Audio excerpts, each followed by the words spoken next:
Glória a Deus. Bom dia, gente. Que manhã maravilhosa foi essa que Deus nos deu. Você pode glorificá-lo, você pode bendizê-lo. Então, vá se colocando de pé, nós vamos ler a palavra do Senhor. Nós somos abençoados, nós cantamos, nós louvamos, nós ouvimos. E olha, Deus nos garante uma coisa. Deus nos garante uma coisa, que a nutrição do céu, ela é apta para nos dar condição de vencer qualquer dificuldade da vida. Você está aqui para receber de Deus e já está recebendo de Deus alimento do céu que vai levantar você para enfrentar qualquer coisa da vida. Você está pronto? Então feche os seus olhos, comece a bendizê-lo, comece a adorá-lo, comece a engrandecê-lo. Fala: Deus, eu quero. Adore na medida da sua fome agora, da sua fome espiritual, do seu apetite espiritual, da sua necessidade. Mas não peça não, adore. Vá adorando, fala: eu estou com fome, então eu vou adorar. Eu vou, como criança, clamar pelo alimento espiritual, com palavras de adoração, dizendo: Deus, obrigada pela tua palavra. Obrigada porque na mesa do Pai não falta mantimento. Na mesa do Pai não falta comida boa. Na mesa do Pai não falta nada para mim. Na casa de meu Pai tem tudo preparado para mim. Obrigada, Deus, porque eu não tenho que me preocupar com nada. Obrigada, Deus, porque eu não tenho, Deus, que me perder na minha tristeza, porque todas as coisas cooperam para o bem daqueles que te amam. E nisso nós te glorificamos, nós te bendizemos. Eu recebo essa palavra, eu me visto de Cristo agora, eu ando no propósito, na visão de Deus para a minha vida, e eu creio que a palavra que o Senhor está me dando é espada, ela é escudo, e eu recebo ela na minha vida. Ah, Pai, eu estou com fome, por isso eu te adoro, eu te bendigo, eu te exalto, e eu creio. Vou sair daqui, meu Pai, com um estômago espiritual cheio, com um corpo vívido, pronto para vencer qualquer dificuldade. Eu te bendigo porque o Senhor ainda é Deus que vence as batalhas. O Senhor ainda é Deus que fala com o seu povo. O Senhor ainda é Deus que passeia no meio da sua igreja, e nós te adoramos e te glorificamos. Bendito é o nome do Senhor, o nosso Deus. Exaltado é o Senhor, o nosso Deus. Grande é o Senhor, nosso Deus. E nós te bendizemos e aplaudimos e glorificamos ao Senhor. Deus é bom. Aleluia. E vá abrindo comigo a palavra em Marcos capítulo 8. Deus é bom. Marcos capítulo 8. Ah, Deus, obrigada. Marcos 8, você que está em casa, siga no Espírito. Marcos 8, versículo 31. E diz assim: então Jesus começou a ensinar-lhes que era necessário que o Filho do Homem sofresse muitas coisas, fosse rejeitado pelos anciãos, pelos principais sacerdotes e pelos escribas, fosse morto, e que depois de 3 dias ressuscitasse. E isto ele expunha claramente. Então Pedro, chamando-o à parte, começou a repreendê-lo. Mas Jesus, voltando-se e vendo os seus discípulos, repreendeu a Pedro e disse: saia da minha frente, Satanás, porque você não leva em consideração as coisas de Deus, e sim a dos homens. Saia da minha frente, Satanás. Saia da minha frente, Satanás. Você está pronto para exercer essa autoridade hoje? Saia da minha frente, Satanás. Então glorifique a Deus e tome o seu lugar.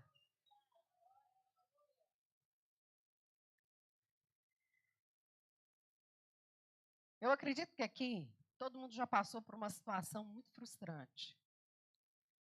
Você que está com vontade de comer uma fruta, vai lá no sacolão e alguma coisa chama muito a sua atenção. Pense numa maçã vermelha, cheirosa. Você escolhe a dedo aquela fruta para você chegar em casa e comer no seu café da manhã. E quando você abre, linda ela estava, podre. Fala se não dói. Dói o estômago, dói a boca, dói os olhos. Dá uma raiva. Dá vontade até de conversar com a bendita. Putz, você estava tão bonita e me enganou. Achei que você estava perfeitinho. Você escolheu assim, ó. E abre ou morde a fruta e ela podre. Pior ainda é quando a gente tem a oportunidade de fazer um negócio. Tem gente já querendo trocar o carro. 2025 já está aí. E você tem aquela proposta, aquele carro por um pressão. Você compra, gasta o que você não tem e toma uma pernada, porque o cara maquiou um negócio e você não sabia. Pior é quando a gente recebe aquela proposta de emprego que fala, só pode ser Deus na minha vida, que eu vou pagar as minhas contas e ainda vou poder viajar para Maldivas no final do ano, amém? E por causa desse emprego, dessa oportunidade, tudo que a gente ganha é um divórcio, é o afastamento dos nossos filhos. Pois é, a maçã, a gente fica com raiva, mas a gente pode até no sacolão comprar outra, graças a Deus. Mas existem coisas na vida que são tão bonitas, oportunidades aparentemente tão boas, mas o caminho às vezes não tem volta. O dinheiro não volta, o casamento não volta, os filhos não voltam, a família não volta. E é por isso que nós precisamos de algo que Deus tem disponível para todos nós: discernimento. Discernimento é uma capacidade espiritual, é um dom espiritual que Deus dá para os seus filhos. É a capacidade de julgar, de não ser simplesmente tentado por aquilo que parece bom, por aquilo que parece belo, mas perceber o que está por trás daquilo. Notar o que pode estar por trás daquela situação que é boa, mas será que ela é tão boa assim? Discernimento é aquele sentimento que o Espírito nos dá, aquela voz que o Espírito sopra nos nossos ouvidos, dizendo: vá com calma, porque nem tudo que reluz é ouro. Porque sem discernimento, nós podemos fazer as piores escolhas da nossa vida, e muitas delas não têm volta. Tem muita gente que, por falta de discernimento, recebe o tal do presente de grego. Já ouviu falar nessa expressão? Essa expressão ela é muito interessante, porque tem uma história por trás dela. E eu conto ela para você hoje. Conta-se que os troianos e os gregos, Carol, vamos voltar para a faculdade, viviam em guerra. Eles viviam em guerra. A guerra durou 10 anos. E os gregos tinham muita baixa, porque eles tentavam atacar Troia. Só que Troia era muito bem murada e os flecheiros de Troia sempre estavam a postos. Eles não erravam. E durante 10 anos a Grécia pelejando para entrar e não acha buraco e não acha jeito. Então vamos desistir. Vamos nos render, não tem jeito, eles são imbatíveis. Vamos desistir, vamos nos render e vamos mandar um presente. Eles construíram um senhor cavalo de madeira enorme. Colocaram nos portões de Troia, com o reconhecimento da nossa rendição. Vocês venceram. E o cavalo é muito interessante, porque cavalo significa força, supremacia. Cavalo é um bicho forte. Nós estamos dando de presente para vocês, dizendo assim: vocês são melhores do que nós. Nós nos rendemos. Troia fez um conselho e o povo ficou alvoroçado. É igual quando o seu time ganha daquele seu adversário. Nós vencemos! Olha só, eles estão tão humilhados que até presente eles estão mandando. Eles colocam o cavalo para dentro. Tinha rodas, era um monumento enorme. Pense comigo essa figura. Colocam para dentro. E, gente, rolou a festa a noite inteira. Beberam, cantaram, xingaram os gregos, falaram, fizeram e aconteceu. No alvorecer da manhã, todos os guerreiros troianos estavam mortos. Aí você fala, pastor, tinha maldição, rogaram uma praga no cavalo. Não, o cavalo era oco e eles não verificaram. E os melhores guerreiros da Grécia estavam quietinhos, parados lá dentro, armados, esperando. Isso bebe mesmo, fica tonto mesmo, rei mesmo. E depois que eles já estavam totalmente rendidos à felicidade, eles saem e matam todos. E assim, com um cavalo, com um presente, a Grécia consegue tomar Troia. É um cavalo de Troia. É um presente de grego. Por isso que a gente tem de ter discernimento. A gente precisa de discernimento. Porque tem coisas que não são aquilo que a gente acha que elas realmente são. E é por isso que nós lemos esse texto hoje. Em Marcos capítulo 4, o texto que nós lemos diz o seguinte: Jesus chama os discípulos para uma conversa. E começa a dizer para eles os próximos passos do seu ministério. Eu preguei, eu curei, eu ensinei. Só que está chegando a grande hora de que o Filho do Homem deverá ser humilhado, desprezado, entregue nas mãos das principais lideranças dessa nação, para ser morto, para depois ressuscitar. O texto diz que Jesus expunha isso claramente, sem rodeios. E dizia, olha, é o que vai acontecer. Eu estou dizendo para vocês, tudo tem andado muito bem até aqui. A multidão tem nos seguido, eu tenho ensinado, eu tenho feito, mas eu preciso cumprir uma parte da minha missão e eu estou dizendo para vocês o que vai acontecer. Deus avisa a gente. Deus fala com a gente. Deus não abandona os seus filhos. Ele advertiu os discípulos. Só que uma cena muito interessante acontece. Pedro, olhando aquela situação, chega perto de Jesus, vê a cena, dá aquele abraço amistoso em Jesus. Vem cá, Jesus. Leva Jesus para um canto e começa a repreender Jesus. É como se Pedro tivesse nas entrelinhas dizendo assim, Jesus, que conversa fiada é essa agora?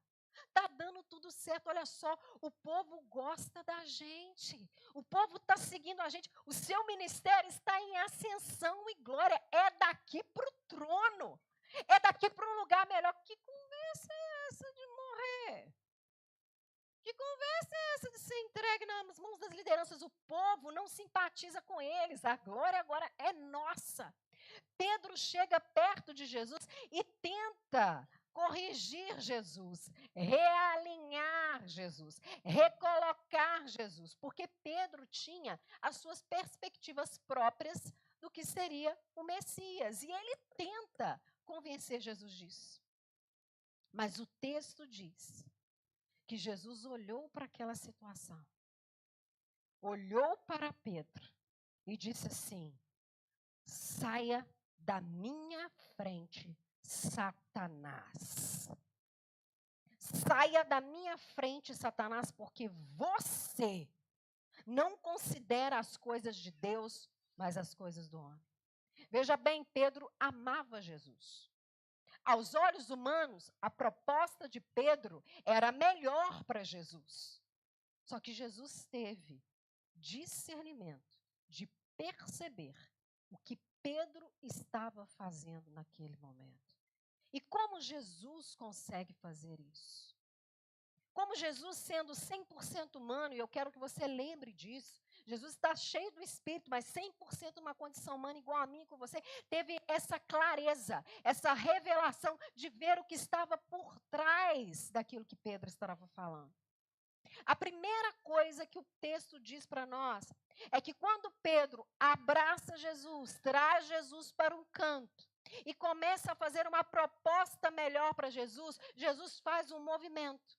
Ele está aqui com Pedro, E diz o texto que ele volta-se e olha para os seus discípulos. Congela a cena. Tudo na vida acontece em frações de segundos, mas congele a cena e olhe o movimento de Jesus. Faça ela lentamente. Jesus aqui, ouvindo Pedro. Mas, de repente, olha para os seus discípulos. Uma das formas que Jesus nos ensina de termos discernimento espiritual é sempre julgar as nossas coisas a partir do propósito. Jesus, ele veio ao mundo para nos salvar. E o caminho era o caminho da cruz. Ele não precisava de fazer isso. Ele já estava glorificado, assentado com Deus e com seus anjos. Ele escolheu a encarnação. Ele escolheu esse caminho de obedecer o Pai até o fim. E ele sabia que, se ele estava sendo tentado, ele poderia desistir, mas ele não desistiu por quê? Por causa do propósito. Olhar para os seus discípulos é lembrar do propósito. Eu não precisaria disso, mas eles precisam disso para poder vencer. Jesus olha para os seus discípulos, olha para Tiago, olha para João, olha para Tomé naquela cena e entende, sem isso eles não serão capazes de viver a vida que eu tenho para eles. A cruz é necessária, o caminho da dor é necessário. Humanamente falando, ele não agrada. Você acha que agradava a Jesus conviver com... Pensa você conviver com a consciência do que você passaria. Jesus conviveu no seu ministério com essa consciência. Gente, é extremamente doloroso. A cruz, ela foi dolorosa não só no seu processo de fato, mas nos seus antecedentes. Ele sabia o tempo todo. A proposta de Pedro era uma proposta ótima. E mais, cenas anteriores. Pedro tinha confessado que Jesus era o Cristo, o Filho do Deus vivo, e Jesus sabia que essa revelação só poderia ser espiritual. Jesus, ele estava numa situação de que o Espírito falou com Pedro, vai que ele está falando de novo. Está confirmando a palavra no meu coração. Quem nunca recebeu aqui uma profecia que vinha ao encontro daquilo que queria? Mas será que é de Deus mesmo? A chave de Jesus é voltar para o propósito. É voltar para os seus discípulos e lembrar, não, eu estou aqui por causa deles. Eu estou aqui para poder abrir caminho para eles. Eu estou aqui para que eles possam viver uma vida fora da escravidão. Sem isso que eu estou fazendo, eles não serão capazes de vencer. Eu não saio do meu propósito. Sempre ter em mente o propósito. Quando receber uma proposta de emprego melhor, qual é o seu propósito? Ganhar mais ou a melhoria de fato da união e do amor entre a sua família? Porque dinheiro não compra tudo. Escola boa dá conhecimento, mas não dá afeto, não passa valor. Como julgar se de fato a oportunidade é boa? Pensar no propósito, e propósito é valor. O que é caro para mim? O que eu não posso abrir mão? O que é inegociável é a família? Então pense focado na família. Porque tem muitas pessoas que falseiam o propósito. Não, mas eu vou poder dar um carro de presente para minha mulher. Em nome de Jesus, as esposas vão ganhar um carro novo, né? Amém? Na virada do ano. Eu vou dar um carro novo para minha mulher. Recebe aí, Fabiana. Um carro novo para minha mulher. Eu vou poder dar uma escola melhor, vou poder fazer uma viagem internacional. Veja, contempla o propósito. Quantas horas você vai ter que passar fora de casa? Volte-se para o propósito. Tudo aquilo que não conversa com o propósito de Deus para a nossa vida, não é de Deus para a nossa vida, por mais que nos agrade. Por mais que pareça bom. Por mais que a oportunidade seja boa, não condiz com um propósito, não serve para mim. Nessas frações de segundos, Jesus volta-se para o propósito e percebe, epa, está fora do propósito. E nisso Jesus tem uma atitude. A atitude de repreender Pedro de volta. Jesus enxergou a origem, a natureza daquela fala de Pedro e teve coragem e ousadia de se posicionar, dizer não. Saia da minha frente, Satanás.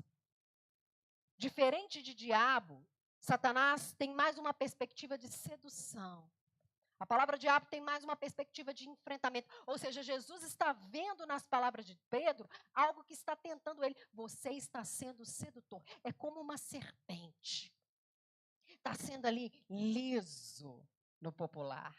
Está escorregando para o meu lado. Ele identifica a origem. Isso daí não é de Deus. Mas veja bem, Pedro não estava babando, não estava gritando, não estava rolando pelo chão, não estava possesso. Pedro gostava de Jesus, era quase a família de Jesus. E aí eu te pergunto, você e eu reconheceríamos Satanás na boca da nossa mãe? Vou pegar na mãe, que na mãe sempre dói. Dói demais. Saberia? É esse discernimento que Jesus tem. O que você está cogitando vem da carne. É coisa humana, é para a glória humana, é momentâneo. Por hora vai ser ótimo, mas não cumpre o meu propósito. O meu propósito é muito maior. Os meus objetivos são de longo e eterno prazo para todos aqueles que me seguirão. Porque Jesus morrendo e ressuscitando, você e eu desfrutamos da mesma natureza dele. Porque em Cristo nós morremos, mas em Cristo nós fomos ressuscitados para uma nova vida. E tudo que Jesus conquistou na cruz é acessível para mim e para você. Você está olhando o agora. É igual criança, tem que ser agora. Você cogita de coisas humanas. Você está com o olho preso aqui. Ele tem esse discernimento de perceber aquilo que você está falando para mim, Pedro. Não está de acordo com o propósito e eu percebo sedução do inferno. E eu percebo uma malignidade, e eu percebo essa questão humana e material através da sua fala.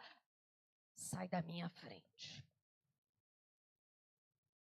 Jesus claramente diz para Pedro, sai da minha frente. Ele se coloca. Ele está dizendo para Pedro, a proposta é ótima. Eu sei que você me ama, mas eu preciso te dizer que não, eu não vou fazer isso que você quer. Tem coragem? Marido, esposa, filho, pai, mãe. A parte mais difícil de ter esse discernimento é entre o nosso vínculo. Entre aqueles que são chegados da gente. Entre gente que tem alta conta no nosso meio. Consegue perceber? Ô fulano, mas você tem certeza que você vai por aí? Poxa, a nossa família precisa tanto de você. Você vai se dedicar mais ministerialmente, você está abandonando. Aí vem o drama, né? A nossa casa e a nossa família. Cumpre o propósito de Deus para a sua vida? Cumpre? Tem coragem de expor explicitamente que não? Porque repreensão em Marcos, e Jesus usa essa palavra repreender, ele está repreendendo, o evangelista usa essa palavra. É a mesma que Jesus usa para poder expulsar demônio. Tem coragem? Mas o discernimento pede posicionamento. Eu reconheço a origem da sua fala e eu coloco o limite. Pá, aqui não. Aqui não.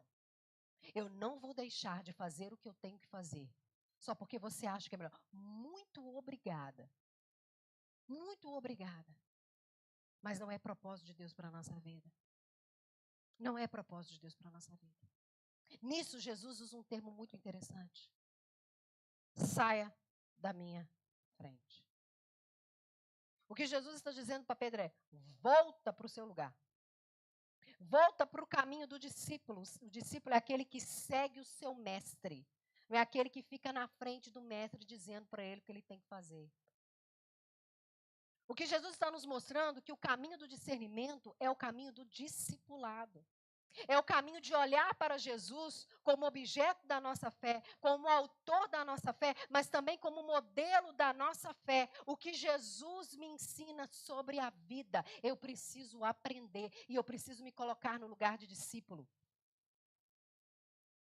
Mas quantas vezes a gente ora, fala com Deus, mas está na frente de Deus? Tem que ser assim. Quantas vezes nós estamos recebendo uma visão nova e a gente sabe, é o melhor para a igreja, o caminho que eu quero. Deus está apontando para outro lado e a pessoa se coloca na frente. Jesus está dizendo, sai da frente. Sai da frente e vai para trás de mim. Aprende de mim. Não compete ao discípulo ser maior do que o seu mestre. Compete ao seu discípulo ser igual ao seu mestre. Mateus capítulo 10. Aprende de mim. Jesus não está afastando Pedro. Excluindo Pedro. A partir de hoje, você não anda mais comigo. Eu não olho mais na sua cara e não me manda zap de manhã porque eu não vou te atender. Descarado e hipócrita. Não é isso que Jesus está fazendo. Muito pelo contrário. Jesus está sendo duro com Pedro, mas está recolocando Pedro para o seu bem. Pedro, eu até entendo que você está querendo ser amoroso comigo, mas não está de acordo com o propósito. Sai da minha frente. Porque logo Jesus vai dizer, em sequência no texto, que aquele que não tomar a sua cruz e me seguir, não será digno de mim. Eu estou fazendo isso aqui, Pedro, fica sabendo que você é o que me segue. Então aprenda de mim. Reconheça de mim que eu é que sei que pensamentos eu tenho sobre vocês, diz o Senhor. São pensamentos de paz e não de mal, para dar a vocês o fim que vocês desejam, mas nem sempre do jeito que vocês querem. Nem sempre do jeito que vocês querem. Eu sou o Senhor. Jesus está dizendo, sai do trono. Sai do lugar que não te compete. Porque esse texto é emblemático para nós, porque ora nós estamos no lugar de Jesus. Ora, nós estamos sendo seduzidos. E nós precisamos ter discernimento do Espírito para não cair na pior decisão da nossa vida. Nós precisamos voltar para o propósito e entender a natureza do que está sendo proposto e repreendê-la. Mas ora, crente, nós somos Pedro. Ora, as coisas que cogitam as coisas de homens estão na minha boca e na sua. Ora, nós estamos trabalhando para o nosso conforto, para a nossa glória e para a nossa conveniência. Porque claro que Pedro fez a conta. Que lance é esse de cruz? Eu não estou afim de cruz, não. Que conversa é essa? Eu quero é sentar à sua direita, de preferência à direita, que é um lugar de privilégio maior. Que conversa é essa? Ele queria o bem de Jesus, mas é claro que ele estava pensando no bem próprio. É óbvio que ele estava. Ora, a gente é Pedro, gente. O nosso coração está cheio, a gente está aqui no culto, cheio do Espírito Santo, cheio da glória. A gente entende a revelação de Cristo, mas não entende ela perfeitamente, plenamente. E nisso, quando acontece uma coisa, opa, Deus, eu gostei da revelação, mas eu não gostei do caminho para chegar lá. Esse trem vai dar um trabalho medonho e eu não estou afim de me esforçar. Eu não estou afim de sair da minha acomodação. Eu não estou afim de sair da minha posição. Eu gosto muito daquilo que eu sei, daquilo que eu faço, daquilo que eu sou bom, na nossa opinião. Eu não quero. Eu não quero. E aí, nós nos tornamos como Satanás. É essa a palavra. Não estamos possessos, mas estamos cogitando de coisas humanas. Mas existe o caminho do discipulado. E da mesma maneira que Jesus foi amoroso com Pedro e recolocou Pedro no seu lugar, Deus, através do seu Espírito, está nos dizendo, eu tenho um caminho para vocês, o caminho do discipulado. E é o caminho que vai levar vocês para o mesmo caminho que eu fui. Mas também vai levar vocês para o mesmo objetivo, o objetivo da ressurreição, uma nova natureza, um novo coração, uma nova mentalidade, uma nova vida. Jesus está nos dando o trilho da esperança e do amor. Aprendam de mim, porque eu sou manso e eu sou humilde de coração, mas sai da minha frente. Siga os meus passos. Eu vou levar essa igreja. Eu vou levar a sua casa. Eu vou levar as famílias para o fim que eu desejo. O caminho não faz lógica, mas me segue. Ouve, perceba, se submeta, porque eu vou levar vocês para o caminho que vocês desejam. É de paz e não de mal. Deus tem o melhor para a gente. O discernimento é acessível. É uma sabedoria, é um presente do céu, mas veja bem, não é um presente igual você vai ganhar no Natal, é propriedade minha, é meu. É como uma planta que você tem que cultivar, que eu tenho que cultivar, porque senão ela morre. Não água não, né, Diva? As plantinhas para você ver se não morre. A pastora mata as plantinhas, tudo, né, Diva? Não água não. Não cuida não. Não espera o tempo dela, não. O discernimento ele precisa ser cultivado através do discipulado e isso leva tempo. Isso leva dedicação. Isso leva submissão. Isso leva a gente estar no lugar certo. Mas Ele está disponível para a minha vida e para a sua vida. A gente não tem que viver de buraco em buraco. A gente não tem que viver de má decisão. A gente não tem que viver clamando a Deus para corrigir as asneiras que nós escolhemos. Tem misericórdia, me tira, porque eu caí num buraco. A gente não precisa viver assim. Deus nos fez para saltar. Deus nos fez para discernir. Isso é espiritual e está disponível para a minha vida e para a sua. O caminho é Jesus. O caminho é o aprendizado. E essa casa é uma casa de discipulado. Essa é uma casa onde Deus nos dá discernimento espiritual e nós vamos viver coisas incríveis, doidas, mas incríveis, através do discernimento que está disponível para nós a partir de agora. Você crê? Você crê que essa sabedoria, esse entendimento, essa revelação está sobre a sua vida? Você crê? Então se coloque de pé.